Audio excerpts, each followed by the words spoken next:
Donc dans nos sociétés et dans notre culture médicale, si on demande à chacun d'entre nous comment il conçoit la relation qu'il a avec un soignant, la première réponse qu'il aura, c'est une représentation individuelle du soin. C'est-à-dire en gros, j'ai un problème, j'ai une question médicale, je vais voir mon médecin et je vais sortir avec des réponses, des soins.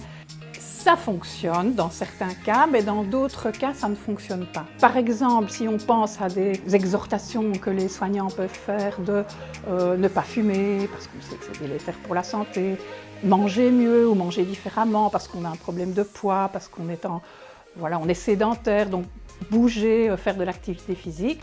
Pourquoi est-ce que c'est si difficile de changer ses comportements et sa façon de voir la responsabilité qu'on a par rapport à notre santé et au changement? Parce qu'en fait, la médecine et la santé doivent être vues dans un contexte beaucoup plus global et on sait maintenant qu'il y a des tas de déterminants comme l'environnement, les conditions sociales et culturelles de vivre, le logement.